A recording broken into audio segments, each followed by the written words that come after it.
우리 소위위원님들 심사하시고 증액해 주시느라고 수고를 많이 하셨습니다. 근데 좀 이제 우리 장관님, 네. 우리 농식품부 장관님, 예. 우리 전략작물 직불 사업이 당초 예산이 지금 얼마 정도였죠? 저 725. 720억. 네. 이제 예전에 우리가 이제 양곡관리법과 관련된 얘기들을 할 때 지금 이제 구조적인 과잉, 네. 이게 20만 톤 정도는 네. 매년 구조적인 과잉이다. 그리고 이걸 극복하기 위해서는 4만 헥타르 정도가 생산 조정이 되면 구조적인 과잉을 해소할 수 있다. 이렇게 이제 전제를 하고 그 문제를 우리가 생산 조정을 통해서 해결하자. 그리고 풍작이나 일시적인 과잉 문제는 필요에 따라서는 시장 기능을 통해서 정리한다. 이게 이제 기본적인 방향이었지 않습니까? 네. 그렇게 이제 생산 조정의 중요성을 강조했는데 지금 예산 내용을 보면 전략작물 직불 사업 내용에서 공익 기능 증진 직불 사업으로 227억 이렇게 증액이 됐고 또 타작물 재배 지원 사업비로 754억이 증액이 됐어요. 네. 이 내용을 하면 실제 생산 조정되는 면적이 어느 정도 됩니까? 지금 소위에서 이렇게 의결한 내용으로 한다면 사실은 저 20만 톤 정도 저 구조적인 과잉 문제를 뭐 일거에 해결을 할 수 있다고 생각을 합니다. 그러면 지금 현재 예산 정도면 네.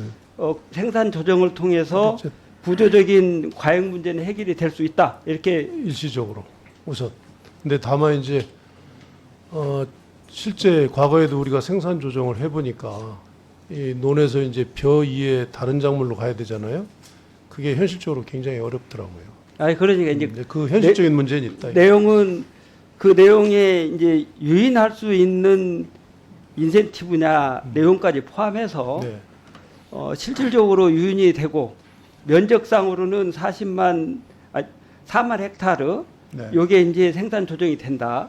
그리고 그렇게 되려 그러면 현재 유인 효과 있는 인센티브 그 금액까지 포함해서 금년 이제 내년도 예산 편성된 공익 직불 증진 직불 사업 또 논 타작물 재배 지원 사업비 해서 한 1,700억 정도 되는 것 같은데 이 내용이면 내년에는 우리가 과거에 겪었던 구조적 과잉 이 문제는 매듭을 지을 수 있다 이렇게 보십니까? 전망이? 그러니까 매듭 지을 수 있다고 확신할 수는 없지만 뭐 작황이라는 건 여러 가지 요인이 아니, 있는 그러니까 거니까. 이제 다만 작황 이제 문제는 별도로 하고 대략 우리가 한 4만 헥타, 20만 톤 정도가 과잉 기조라고 늘 해오니까 뭐 밥살용 대신에 다른 품목을 그만큼 심으면 그만큼 벼면적을 줄이는 효과가 있으니까 그렇게 수치상으로는 충분히 가능하다 이렇게 보는 거죠.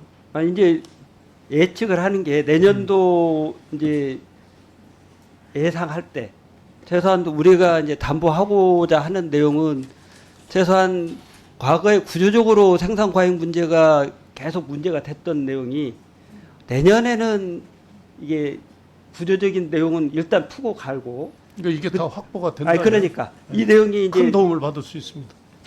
아니 이제 답변을 듣고 싶은 게 네. 단순히 도움 정도가 아니고 안정적으로 우리가 예측하고 행정을 해야 되지 않겠습니까? 그러면 2023년도의 경우에는 금년 예산된 내용을 통해서 생산 조정이 이루어지면 내년에는 구조적인 생산 과잉 문제는 큰 문제가 없다고 볼 수 있냐 이걸 그러니까 여쭤보는 거예요. 그걸 내년- 뒷받침해 드릴 수 아니, 있어야 이제 예산 아니겠어요? 아니 그러니까 이 예산을 최종적으로 우리가 다 확보할 수만 있다면 된다. 내년도 생산분에 대해서는 과잉을 걱정 안 해도 된다 이렇게 보는 거죠. 네, 좋습니다. 네. 그러니까 예산 이 내용이 그 최종 본회의에서 확보돼서 되면 네. 우리 농식품부는 내년에 구조적 과잉 문제는 쌀의 경우에 쌀 쌀 구조적 과잉 과잉 문제는 큰 문제가 없다고 지금 예측하고 있다. 네. 또 그렇게 집행해 주세요. 네, 그 그렇죠. 문제는 이제 네. 저희들이 해야 될 영역이니까. 네, 네. 그다음에 또 하나는 이제 정부에서 이제 대외적으로 예측한 게 우리 윤석열 정부 내 2조 5천억 증액하겠다. 공익 네. 직불금. 네. 그러면 이제 매년 5천억씩 증액을 해야 되는 게 이제 기본적인 거죠. 물론 이제 증감이 있겠지만 평균 한 5천억 정도.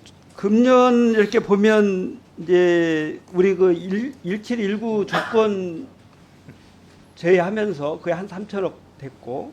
윤준명 지- 의원님, 네, 잠깐만. 다른 분을 위해서라도 네네. 짧게 정리해 주시기 바랍니다. 전략작물 직불 사업 관련해서 공익 기능 증진 직불 사업 여기 한 증액까지 합하면 한 1,000억 될 것 같은데 그러면 4천억이잖아요. 네.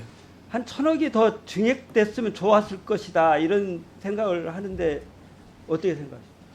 근데 이제 내년도에는 1719 문제가 사실 워낙 큰 문제였기 때문에 그거 해소안 자체가 굉장히 크고요. 그게 이제 뭐 내년 한 번에 끝나는 게 아니고 일단 반영된 거는 모수가 돼 버리니까 계속 이제 늘어나잖아요. 그러면 뭐 1719 문제 해결한 것도 사실은 굉장히 큰 성과다. 저는 개인적으로는 그렇게 생각합니다. 목표로 할 때 앞으로 더 늘어날 수 있으니까. 또. 아니 그러니까 늘어난데 네. 우리가 예를 들어서 윤석열 정부 이제 5년을 마감할 때는 네. 이제 5조 원이 되도록 만들겠다는 거잖아요. 그렇죠. 예. 그러니까 그 내용이 안정적으로 유지된다 그러면 매년 5천 원씩 증액이 되어야 네. 5천억이 되는 것이니까 5조 원이 되는 것이니까 내년도 예산 반영할 때도 사실은 5천억이 반영돼야 그래도 평균으로 뭐 갈 수 있다. 그렇게 할 수 이런 얘기죠. 있으면야 더 할 나위 없는데. 그러니까. 예. 예. 네, 윤준명 의원님 수고하셨습니다.